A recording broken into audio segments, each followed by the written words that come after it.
Well, we started with a bang, didn't we? News Radio 600 Kogo. Welcome to your weekend, San Diego Business Weekend. What a week we've had. I have a big show today. I got Christina Gustin coming on the air with us. Looking forward to that. Mayor Kevin Falconer later in the program. Nick Hammond from Pacific Coast Spirits, a company that has been called on, as all small businesses have been, to help in the COVID virus. You won't believe what these guys are doing up there. Really exciting to have them along. And then, of course, Chris Heller. You've heard of Chris Heller, the home seller? Really smart guy on the economy. Really smart guy on what's going on in real estate. So San Diego Business Weekend on the air. Let's start off real quickly and just discuss what happened in the market this week. Of course, we started the fourth quarter, and which means that the third quarter we had to take reckoning of. We experienced the worst first quarter in 127 years on the Dow Jones. We lost 30% of our market value on the Dow. You heard me talking about this all week on News Radio 600 Kogo, and I think piece of this thing that we have to understand is, and I said this before, and I'll say it again, this is a manufactured recession. We are being preemptive in this particular recession. This recession comes from us trying to flatten a curve that we sort of knew was coming based upon what we saw in South Korea. Forget China. If you don't want to believe their data, then let's not believe the data in China, but let's look at Italy. Let's look at South Korea. So we took preemptive strikes. And I mean preemptive, I mean what's the Fed's doing, what Congress is doing, what the president's doing. We're going through a controlled burn here. I've said this before. It also happens to be right in the middle of a raging firestorm. But sometimes firefighters in Southern California, San Diego County specifically, light backfires to fight the main fire. Now, I don't know how all that works, but it doesn't seem real, but that's what we're doing here. That's exactly what we're doing here. If you think in terms of that, if you think in terms of how the economy was doing prior to this, we were singing along on every single metric. We had the lowest unemployment rate of almost any city in the U.S. We were well below the national rate, well below the state rate. We had unbelievable inflation numbers, 1.8%. You realize in 2016 it was 3.1%? We had an unbelievable GDP number, low interest rates. Everything was working fine. We had a top-heavy stock market. But remember, the economy is not the stock market. So when you start getting afeared, when you see this unemployment rate, we had 10 million people apply for unemployment the last 2 weeks, right? Unemployment went from 3.5% in February to 4.4%. Keep in mind, that's February. We don't even know what March is. It's going to be a 10%, 12% unemployment rate. Remember why. It's not because we're bailing out bad actors in the banking industry. The reason that we're like this is because we closed businesses down on purpose. And of course, we've got a stimulus coming, and then we'll see what that turns out to be. In California, $1,200 for an individual in San Diego doesn't mean a whole lot of money. It's not going to pay their rent. It's going to be helpful. $2,400 for a married couple, $3,000-ish if you have a kid, $3,500 if you have two kids. That's probably going to help. The unemployment help is really going to help because you get up to $450 in California based upon your highest quarter of income, plus another $600 from the feds. Doesn't affect Medicare. So all those things are going to help. But look, in terms of what we went through back in the Great Recession, or the Great Correction, as I call it, we were working to dig ourselves out of a hole. I'm not suggesting it's not going to hurt. It's going to be ugly for months. I believe the stock market, and I will still say this because the seller's fatigue is going to experience a V-shaped recovery. I think we have to hit a double bottom. Guys, if you can pull up the chart of that, I'll explain that for a minute. And the reason I know you're listening on the radio right now, but we also tape this for television, and you can watch it at kogo.com, keyword Sully. But the double bottom pattern happens every time. I mean, even back to 2008, there was a double bottom that happened in the middle of 2008, beginning of 2009, that started a recovery. This has been a head fake so far. We saw a lot of upticks in the market. It's a bit of a head fake. We're going to have to test the bottoms again. Did it again during SARS, did it again during the Ebola virus, 2013, 2016. You see where the recently where the Dow was, 18.6-ish. Look at where the Dow is today. Guys, if you pull up a Dow chart today, we got a dead cat bounce. It's a little bit of a head fake. But I believe the market's going to have a V-shaped recovery, but the economy's not going to have a V-shaped recovery. We took this bullet train of an economy, especially in San Diego, and drove it into a brick wall because we had to. We had to shut it down and stop it. Okay, we had to put hundreds of thousands, probably 500,000 workers in San Diego out of a job. Okay, now look at this chart here, and if I know you're listening on the radio, if you can watch it on television, the chart, we hit the bottom, we bounce the top. We're going to test the bottom here again before we come back up. The economy, though, is going to be a hockey stick. 60% of restaurants in San Diego are closed. 60% are not going to open. I promise you. Unfortunately, there's going to be some attrition. And that's going to be across the board in all of the United States. But I want you guys to understand something. This is not that in terms of the Great Recession or 1987 on Black Monday or even the Great Depression. This is different. We put ourselves here. And of course, there's the great unknown. We don't know how long this is going to last. And the longer it lasts, the more help we're going to have to get from the government. I'll tell you, the next piece of stimulus is going to have to be to mortgage holders and property owners, because if you're going to give rent relief and tenant relief, you're going to have to give some help to the people that own the property, because some of them have to pay mortgages and some of them live off of that money, like my parents. Here to talk about this and everything else is one of the smartest people I know. Her name is Christina Gustin. She's with UBS Financial, RKG Wealth Management. Thanks for taking the time out of your Saturday again, Christina. Are you squirming there? Am I on point, or do you want to detract here a little bit?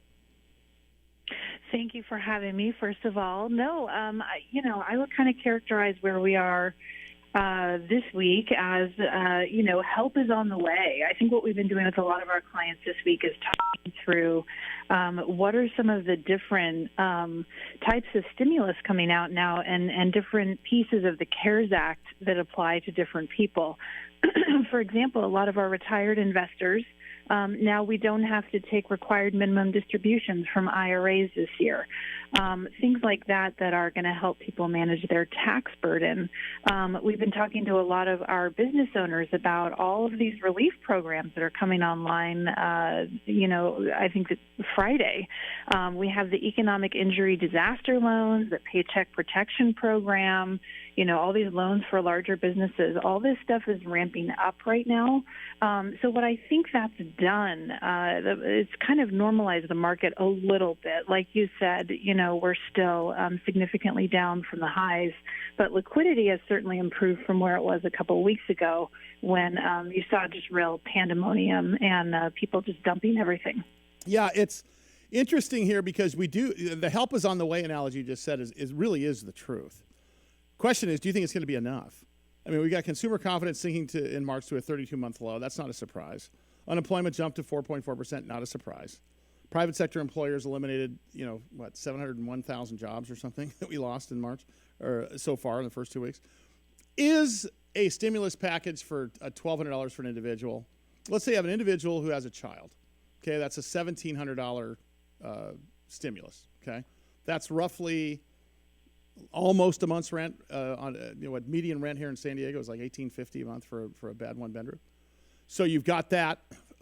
If you're a married couple, you're going to get roughly $3,400, something like that. Is that enough in your mind, especially in a place like San Diego, LA? Sadly, I don't think it will be enough for a lot of people, but that's why hopefully, businesses are partaking in these programs and, can find ways to work through the situation, the shutdown with their work orders. I think a lot of the larger companies you're seeing start to furlough people, which sometimes means that, health insurance is still in place. It's not a full layoff. And then theoretically, when business resumes, they can just rehire people to their previous positions. Well, so, we're still a ways from that. I think everyone's still trying to figure out when the economy is going to come back online. And like you said, all of this is self-inflicted, but I'm encouraged by the numbers that we're seeing out of Europe right now. Some of those numbers are improving. I'm really encouraged by, how seriously it appears that most people are taking the containment efforts here in San Diego. And I don't think we've seen this surge that everyone has been afraid of here in San Diego, at least, which is a huge relief. Yeah, and I'll be talking to the mayor a little bit later on this program, but I think you're absolutely right. I think I'm going to ask him, first thing out of the gate, I'm going to say, how's San Diego doing? Because I think San Diego's doing great with respect to how seriously we're taking this thing. I will tell you, we've got the CARE Act that's going into effect, went into effect this week, where you can actually go online to your bank if you're a small business person and get up to 2.5 times your payroll amount and a very low interest. I think it's 0.5%. And it can be actually converted to a grant if you follow certain guidelines, if you use the money for paying your rent and for paying your people and keeping people employed. I can tell you, Sully Entertainment Group, which is my own company that operates a television studio and my keynote speaking businesses and a lot of my media stuff, we're going to take advantage of that so I can keep everybody on the payroll. And I think most businesses need to do that, because the idea here is not to bail yourself out. The idea here is to bail us all out. A rising tide floats all boats here, and I think small business needs to take advantage of every one of these programs if it means not having to fire or furlough one single person. And I think that's the big piece here, right? Because, look, it's not just about investing at this point. It's about spending money also. It's about GDP, because that's going to help us. Yeah, that's a huge part of it, and I think a lot of people still don't know where they stand or where their businesses stand. So as we work through all of that, again, I think Friday was the first day that you could apply for those loans. Right. As we work through all of that and figure out where we stand, that'll give everyone, a better indication of, what are mortgage defaults going to look like, what are consumer loan defaults going to look like, what are corporate defaults going to look like. I mean, there's still a huge amount of unknowns, but the market has priced a lot of that in already. So, I think you're right about, like your phrase, a dead cat bounce. Yeah. Everyone's asking if we've seen the bottom in equity markets yet. I mean, I'm not convinced that we have. I think it could still get worse. Nobody knows how much worse. I think we need to buckle up also, Christina. I think that's a big piece of this thing. Christina, thank you so much for your time as always. UBS, RKG Wealth Management, Christina Gustin. She's not a sponsor of the program. She just gives me her time for free because she's one of the smartest people I know in this business. Another smart person, Chris Heller the home seller, coming up. News Radio 600 Kogo. I cannot be.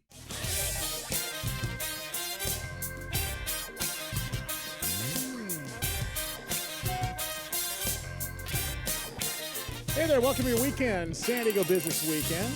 News Radio 600 Kogo. I'm Sully, your host. I want to remind you that Monday we'll be hosting a series of broadcasts, 8 to 9 p.m. weekdays on News Radio 600 Kogo. Myself,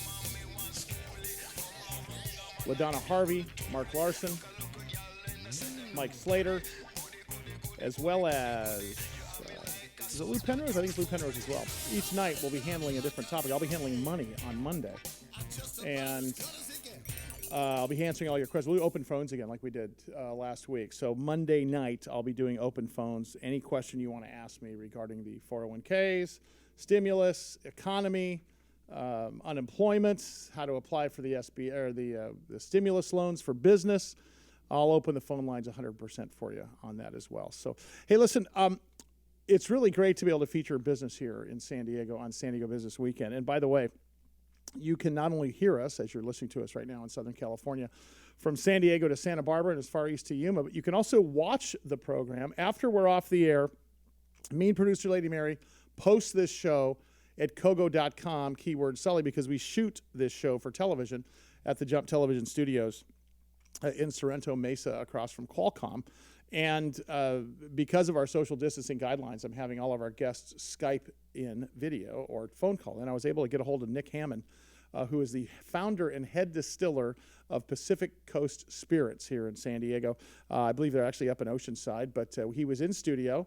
They're grain to glass craft distillery. They make booze right here in San Diego. They've got a great restaurant.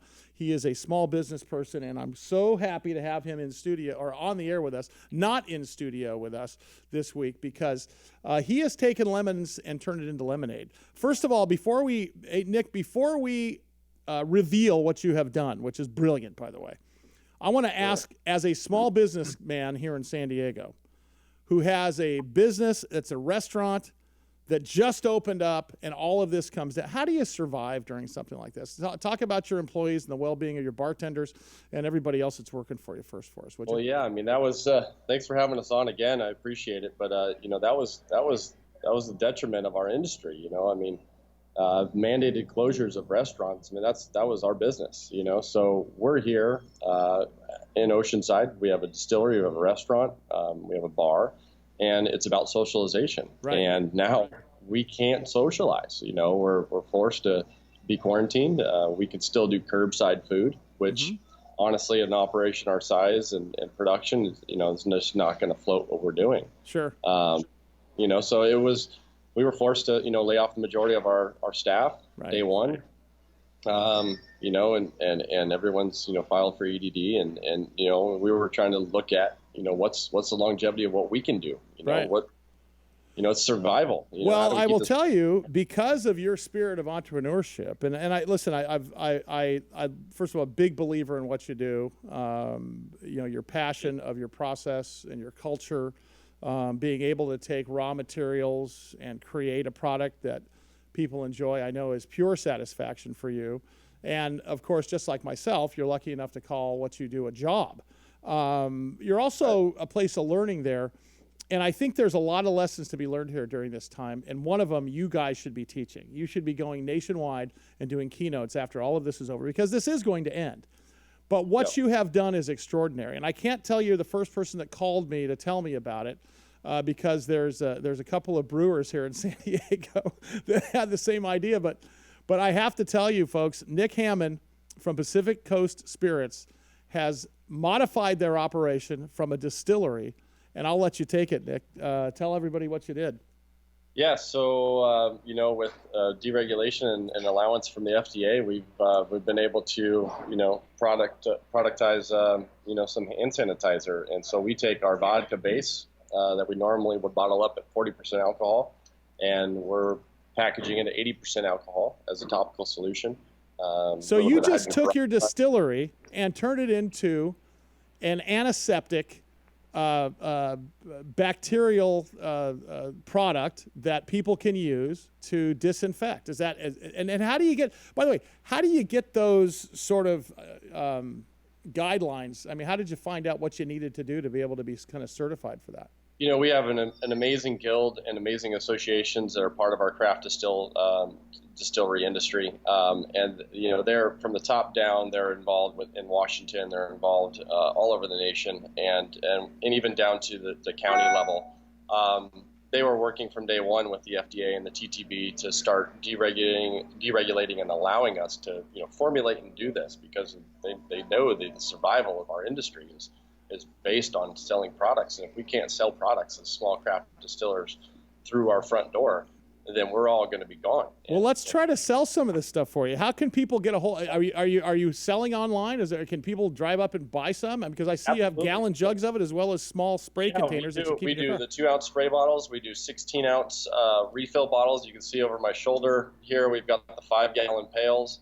So we're doing 5 gallons to hospitals, to businesses, to government, to cities, counties. I mean, we're shipping it all the way up to LA County, San Bernardino County, all over Southern California, and we're just trying to make it as fast as we can. We're working on partnering with a couple breweries locally to start making some wash for us so we can keep the stills running.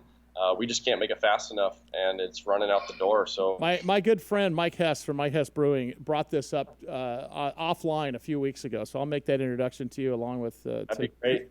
Anyone that can brew in a high octane beer, we can turn into a vodka and that's 95% spirit, and then we can blend that down into hand sanitizer. So by the way, let's talk about that for a second, Nick. And by the way, first of all, where can before I tell people where they can buy it? So this is just like getting, not to bring up another brand name, but Lysol sanitizer, right? This sanitizes your hands like any other sort of that gel stuff that we get. We follow the World Health Organization's Formula 1, which is an 80%, ethanol is what we make here. So it's 80%.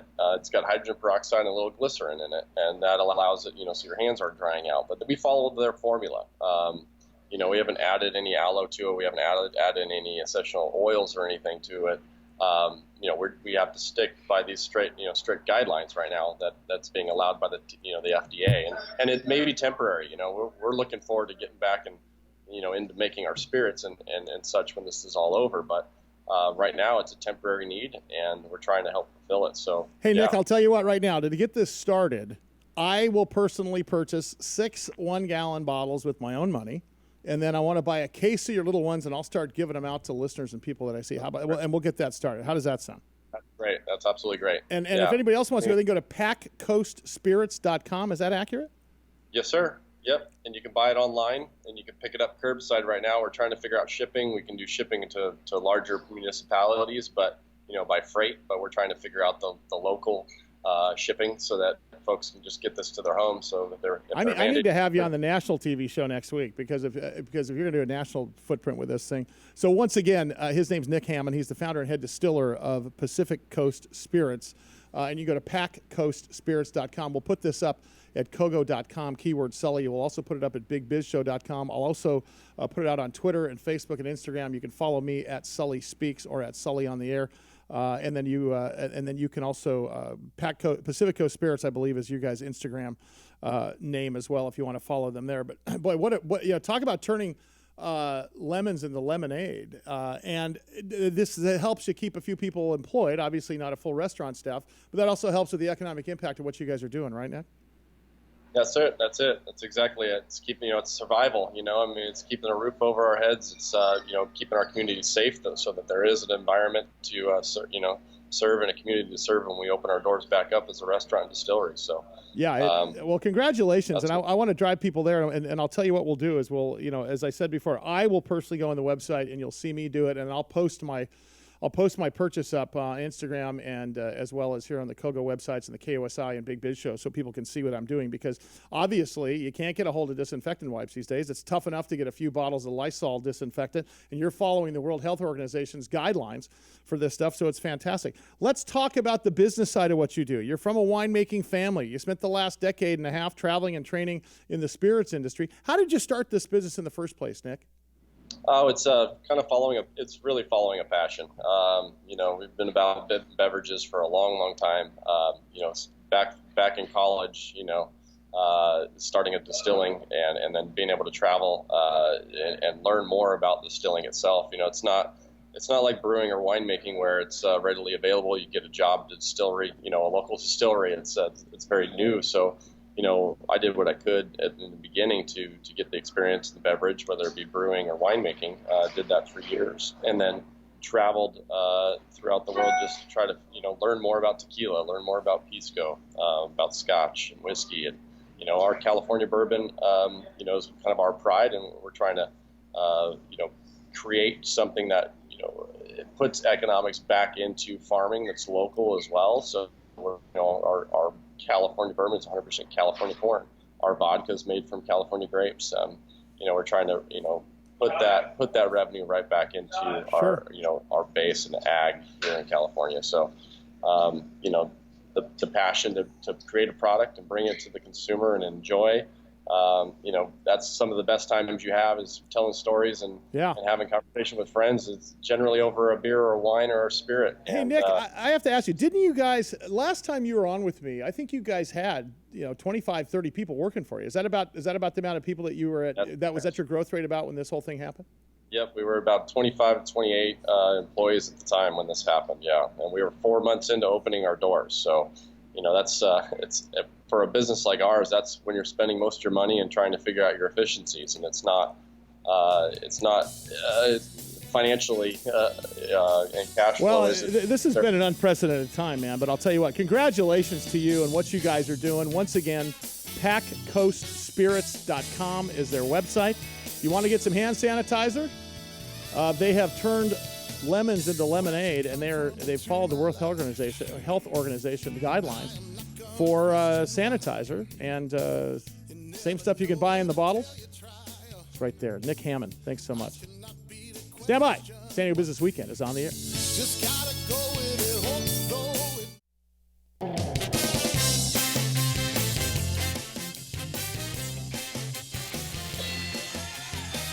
Hey there, News Radio 600 Kogo. Welcome to your weekend. Sully here, San Diego Business Weekend. You can find me every morning with Ted and LaDonna on the San Diego Morning News. You can find me every morning on KUSI. Good Morning San Diego. Also, Rusty Nails and myself, nationwide, coast to coast, in 110 million TV homes every weeknight on the Big Biz Show. 24 years going strong, yet we're radio and TV. We're also multicast in 150 radio stations in 175 countries and all the ships at sea on Armed Forces Radio Network. Great to have you along. Coming up this Monday night, 8 p.m. on News Radio 600 Kogo, I'll be taking open phones again like I did a few weeks ago, let you answer, or I beg your pardon, ask me Any questions you might have on the economy or 401k, the stimulus package, how you apply for emergency business loans and such. We're doing a series every night at 8 o'clock called Right Now, and it's hosted by myself, Lou Penrose, Mark Larson, Mike Slater, and LaDonna Harvey. Monday through Friday, we're going to be covering different things from your health, your emotional well-being, your finances, and even your social life. And LaDonna's going to be handling that. I can't think of a better person than LaDonna Harvey to handle the portion of this thing that's coming down to your personal life. Hey, you've heard his name on News Radio 600 Kogo, as well as probably every other radio station. My good friend Dave Rickards also endorses him. He is the premier real estate person in San Diego. You heard the name Heller, the home seller, all the time. His name is Chris Heller, and he joins us right now on San Diego Business Weekend. San Diego's leading real estate team for over 30 years. Chris, nice to meet you, and nice to have you on the air with us, man. Hey, my pleasure. Happy to be here. Hey, so look I have to ask you as a small businessman first. These are unprecedented times, and just not even the real estate space, just the business space. How do you navigate when you have a business like yours with people, employees? Oftentimes, you're categorized as a small business, so these people are your friends and your family as much as they are your employees. How do you navigate through stuff like that, Chris? Yeah, it's really tough, Sully, and it's not. And I have multiple businesses, and so it's not just navigating one, but several. The thing I try to look at first is understanding that everyone's dealing with this, so it's not unique. Then it's a process of being really proactive. So starting several weeks ago, I started looking at all the expenses that we have in the businesses and started to cut everything that could be cut. Some of them permanently, some of them temporarily, and just cutting as much as possible. It's really hard for most businesses to cut their way to success, but it's the first thing that has to happen. The last thing to go are people for me, right? Because these are people that are loyal, that are, like you said, part of the family, part of the business. So the other thing that I've been fortunate to do is I have been fortunate to build reserves. So I've always operated personally and professionally with several months of reserves and been very purposeful about making sure that I have those reserves and that they're there. The other thing is then looking at, from a revenue standpoint, is there anything or what are the things we can do to just optimize revenue? Because as I said, you can't cut your way to success, but that's the first step. The second step is looking, okay, what can we do to either preserve revenue or bring in any new revenue sources? And again, in these times, that's really challenging. Well, what's interesting is you just gave a primer, Chris, on what every CEO of every single publicly traded company needs to understand. And when you see a new CEO come into an organization, big or small, look at Tim Cook, for example. The very first thing they do is they go through and look at their expenses. They look at OpEx. They look at everything down to the coffee machine at some point, and that's how they execute their model. And then, of course, unfortunately, sometimes along the way there's furloughs or layoffs or outright firings and such. But what you just spelled out is the first two, and then number three, of course, creating new revenue sources. It is, that is, you just taught a college class on running business there. Obviously, these are unprecedented times, and I don't know if you're going to depart from me on this or you'll agree with me on this. I happen to think, and I've said this a number of times, I said it in the opening of the program today, this ain't no bailout, Buttercup, is what I told everyone. And what I meant by that, and I'm very purposeful about saying that, is things are much different now than they were in 2008. In 2008, we weren't acting preemptively like we are acting now. Now, obviously, we're in the thick of it right this second, but all of these things started happening a couple of weeks ago when the federal government, as well as the Fed Reserve, which is not a government organization, got together and started putting these things together. I want to see if you agree with me on this, because we're going through a controlled burn here. This also happens to be right in the middle of the blazing fire, but firefighters, to use San Diego's parlance, light backfires to fight big blazes. We are being preemptive. This is not bailing us out of a hole. And one of the biggest pieces of this right now is that there's no stimulus, no bailout going to banks, because our banking system is solvent at this time. And that stability is actually going to help a recovery. So I believe, look, if there's seller fatigue in the stock market, I think we're going to see somewhat of a V-shaped recovery in the stock market. I mean, you saw we've got 10 million people unemployed, and the market still went up on that news because I think the market took that into consideration.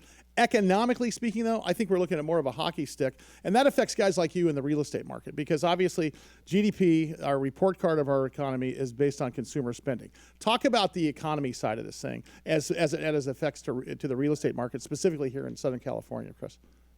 Yeah. So right now, when we look at the number of sales that are happening, April, March really wasn't impacted. Real estate tends to happen in about 90-day cycles. So the things that started happening in the last 2, 3, 4 weeks won't be felt till May or June, and that's when we're going to really feel it. Now, right. I understand that, and I'm looking at contingency plans, and whether that means that you have to make cuts to team members or talk about temporary reduction of compensation, or all those things everything's on the table, right? Because we are, sure, as you said, uncharted waters.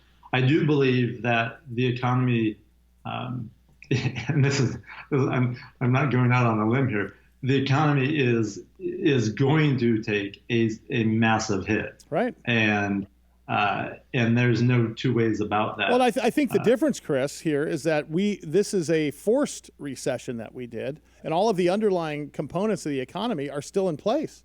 Were in place going in. So I think you're right. It's going to be ugly for a couple of months, but don't you think the pendulum's going to go from fear to overexuberance just as fast as it went to fear and panic? So there's internet connection cut out for a bit there. No worries. So I agree with you. It is forced, and I think the pendulum will go the other way. Here's the big unknown, and it's the same unknown that everyone has, and that is how long this persists. Right. So let's look at a couple different scenarios. If we go out, let's say by May or June, and by then the spread of the virus has flattened out, the stay in place orders are starting to be lifted, and people are able to get back to work in a normal fashion. That's one scenario, and in that scenario, I agree with you to a greater extent. If it's the scenario where 6 months from now, yeah, I'm still talking to you from my guest bedroom, right?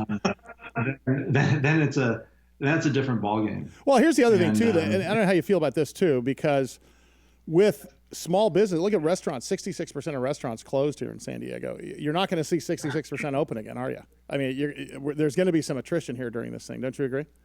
There's going to be attrition across the board in all sorts of businesses, and even we still don't understand the impact on consumer behavior either. I don't know how eager I'm going to be sitting in a crowded restaurant, June, or a concert, or in a movie theater, or a concert, or anything else. In fact, I have a pretty good idea how comfortable I will or won't be. And that doesn't bode well for a lot of businesses. One thing that I feel fortunate about with real estate is that people, regardless of what's going on, people need a home. They need a place to live. Right. And there's a certain percentage of people, regardless of what's happening, need to make a move for a variety of reasons, and most of those are life events. Sure. The people that put things on hold are the people that want to make a move, but the people that need to make a move still make moves. Do you think that's going to will that turn into bargains, Chris? I mean, will there be buyer opportunity here because of a little bit of sort of like this panic-like selling you saw in the equities markets? Will there be more motivated sellers now, and maybe offer up some, maybe a better opportunity for some buyers? Yeah, there's no doubt about it. If there's a buyer in the marketplace right now, the leverage pendulum has swung in their direction. Okay. For someone who's selling because they need to be near family, they need to be where their new job's going to be. They've lost a loved one, or they've lost their income, and they need to sell. Sure. Those sellers are going to be much more amenable to taking an offer now that they probably wouldn't have a month or two ago. Right, exactly. Real quickly, I got about a minute left here with you, but I have to ask, there's lots of renter strikes going on. Everybody's talking about tenant relief and rent relief. That doesn't work unless you give mortgage relief also. I mean, many mortgage holders or many property owners are taking that rent and paying mortgages, and some of them are living off it for living expenses, much like my parents. Do you think there's going to be some sort of a stimulus coming down the pike for the bank and mortgage lenders? Well, there's already some banks that are proactively, offering out, some deferment programs, and but that can't work on a large scale unless there is, a stimulus package from the government. Yeah, I think so too. I have to agree with you. But listen, man, I hope you'll come back and join us often. I want to have you on our national show. Definitely welcome here on Kogo at any time. His name is Chris Heller the Home Seller, as you've heard him.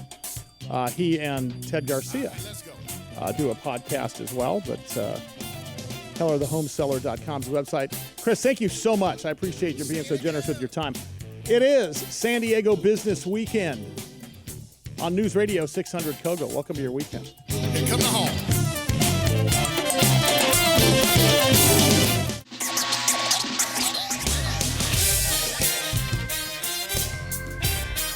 All right, welcome to your weekend. News Radio 600 Kogo. Sully here. Thanks again to Nick Hammond with Pacific Coast Spirits. I can't believe what those guys are doing. I actually went online and I just ordered from them a couple of half-gallon bottles of their World Health Organization disinfectant spray, as well as some refill bottles, and I just donated some money from our TV studios to their employee fund. And you can do that. And that's a really good way, by the way, to help out in San Diego, is to pick one of your favorite businesses. I know the band just did a giveaway for Belly Up Tavern employees. If there's a way you can support your local businesses by buying gift cards or making donations to their employees, it's just going to help us all in San Diego with respect to GDP. I can tell you, almost every place that I do business with, Bird Rock Coffee Roasters, Belly Up Tavern, it's all stuff I can consume, right? But I've tried to do a little bit, or at least promote the fact that you can make donations to all of their employees, because most of them have a GoFundMe or a donation site to keep these people employed. And that's what this is really about. It's not just about bailing yourselves out. We got to bail everybody out here because, as I said with Christina Gustin earlier in the program, a rising tide floats all boats here. This is all about economy. It's all about, and this is what the CARE Act is about with respect to what's going on with the small business relief in San Diego, with respect to what's going on with the SBA loans. It's not just to bail you out. It's about keeping everybody employed. Here to talk about that is the one person who's on the front lines 24/7 in this effort. Mayor Kevin Falconer joins us here on News Radio 600 Kogo. Mayor Falconer, thanks for taking the time out. I know you are nonstop these days. Well, it's great to be back with you, Sully. I appreciate everything you're doing to help get the word out, and particularly the focus on, as you and I have talked about, our small businesses, which are the backbone of our economy here in San Diego. That's exactly right. Before we get into the small business relief and such, and I do want to talk about how you've called on local businesses to help out in the COVID, how do you think we're doing as a county and as a city? Because I'm seeing roads completely empty when I've got to come into the studios. I'm seeing that people are really taking this seriously. Are you giving us a good grade on this, or do you think we could do better? Well, look, I think San Diegans are taking it seriously, and they ought to. The collaboration is incredibly important at all levels of government. That's something that I've really tried to set that tone, whether it's city, county, all of our local jurisdictions. Because look, we are in it together. If we act together, that is how we do flatten the curve and get over this sooner rather than later, and keeping the integrity, obviously, of our hospital and our emergency situations. We're seeing what's going on in other parts of the country, other parts of the world. And so I think from day one, Sully, San Diegans have really done the right thing. We are seeing it in terms of that compliance. It is absolutely essential that we continue with it. Do not get complacent. Complacency is, it would be our enemy on this. And look, we haven't hit our peak yet here in San Diego. That is, we don't know when the surge is exactly going to come, but we have to be prepared for it. And so all of our healthcare providers, our hospitals, they're all working night and day, and I'm in touch with all of them. So the preparation, Sully, is immense, and it's absolutely necessary. Mayor Falconer, can you answer the question definitively yet? Because you mentioned other parts of the country, and obviously we're seeing places like New York and LA County asking or requiring their citizens to start wearing masks. I'm getting a lot of email questions about wearing masks. Where do we stand on that right now, and where do you think we're going to stand, or is that even anything that you can discuss at this point? No, it is, yeah. And look, and the county came out with recommendations toward the end of the week, obviously in terms of frontline workers wearing that, and urging all San Diegans, if you're going to leave your place, cover your face when you're out in public. I think that is common sense. I'm urging everybody to do that. And again, when we take the utmost precautions, that's how we defeat this virus, keep it from spreading. And so everything that we can do, staying home, washing your hands, and with these new strong recommendations to cover your face, that's how we're going to give us our best opportunity for success. Let's talk about local business. Your small business relief program has been a great success, and I understand there's a spike in applications and we're seeking new capital. Can you give us an update on that? It is. Really, the input has been phenomenal because the need is phenomenal. And I'm already looking, Sully, at ways that we can expand that small business relief because, as what you and I just said at the top of the segment, 90% of our economy here in San Diego is small businesses, and we have to do everything that we can on an infrastructure basis so these businesses exist when we get on the other side of this curve. And so, the grants and the microloans that we're able to help give out, I think, are going to be very important to do that. The need is great, and so we're looking to not only take what we've had, but to grow that fund, not only with some of our small business dollars here locally and some of the relief we're going to get from the federal government, but increasingly, our private sector folks that want to help out and know how important this is, know the layoffs that we've seen, know how incredibly important we have to work together to keep this local infrastructure, this small business ecosystem. So we're spending a lot of time on that, and I think rightfully so. I believe so as well. Mayor Kevin Falconer joins us here on News Radio 600 Kogo. I have to ask you about you calling on local businesses to aid in the COVID release. You had a great response from companies like ResMed and, of course, some of the distillers here in town. As you might have heard, we just had Pacific Coast Distillery on the air with us, who's also getting involved in the disinfectant part. And look, that's, again, showing the spirit of San Diego, the innovation, and that desire to help out. We've focused some of the distillers at one of my press events earlier in the week, because that is just a great example of taking, hey, what was once rum, and let's make hand sanitizer of it. Let's make a lot of it. Let's get them out to our first responders, and let's increasingly get them out to the entire community. I'm glad you mentioned ResMed, because great local San Diego company doing worldwide efforts in terms of ventilators and others, and so they are increasing their manufacturing capability by three times, 5 times.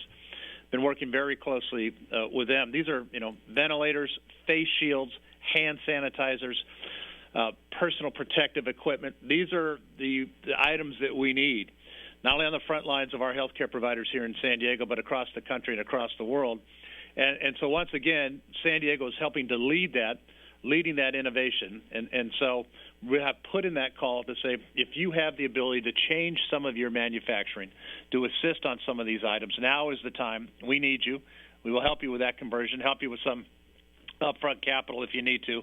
And just as I said, the fact that San Diego companies continue to answer that call, I think speaks volumes of who we are as a city. I agree. ResMed employs 7,500 employees here in the county of San Diego, and of course that goes to a big piece of our GDP there.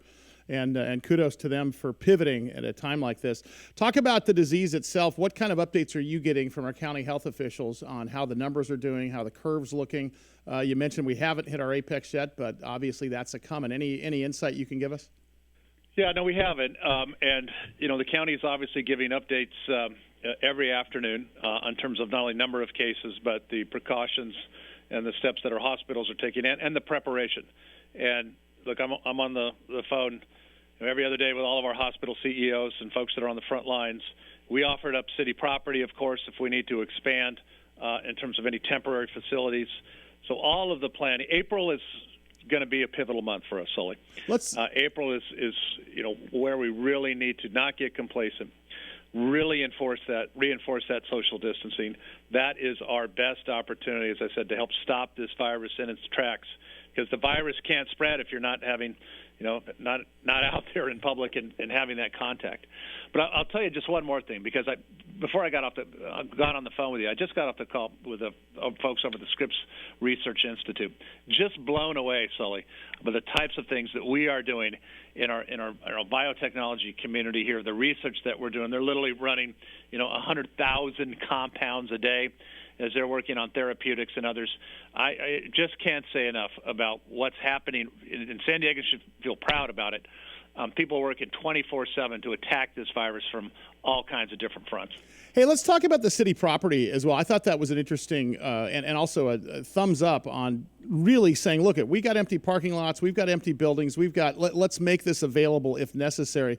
Again, this is all about being preemptive this time. I keep on telling people about the economy, that we're not digging ourselves out of a hole, but still, it's more than about just the economy. It's about keeping us safe and healthy. We're being preemptive on the hospital front and the care front as well. Talk about some of the city property that you're offering up this week.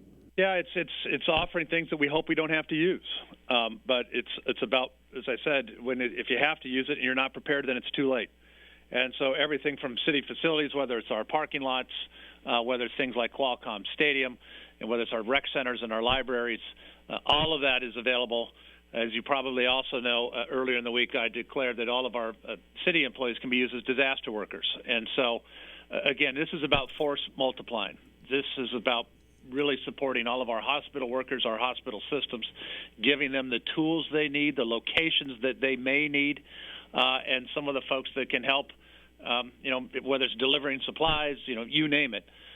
So I'm making all of our city employees available to do that. This is an all-hands-on-deck effort. We are united in this together. And, again, we give ourselves our best opportunity for success when we're prepared. We are adhering to the social distancing. That's how, as I said, that's our best opportunity. Mayor Kevin Falconer, City of San Diego, on the phone with us here on News Radio 600 KOGO. As always, Mayor, I appreciate you being so generous with your time. I'm going to give you one last opportunity here today, as we always do, to let you just address our listeners in the City of San Diego and give us kind of a go-forward message here in 30 seconds or less. Yeah, no, I just thank everybody. Again, we're a region that has really been on the forefront of a lot of this, and I think rightfully so, taking it seriously. We do not want to have happen in San Diego what you've seen in other parts of the world and other parts of the country. And so I'm just so appreciative of this. Is not easy. This is difficult, but San Diegans are taking it seriously and doing the right thing. And that is what it will get us through, which April is what's going to be one of our most critical months. So thank you, Sully, for everything you're doing to help get the word out. It's the most important thing that we can be doing as a city and as a region here in the next couple of weeks. Mayor Falconer, thank you, and appreciate the good work you're doing for the City of San Diego and for being so generous with your time here on News Radio 600 KOGO. All right, keep yourself safe. Respect social distancing. Respect the authorities on staying home. Have a great weekend. News Radio 600 KOGO.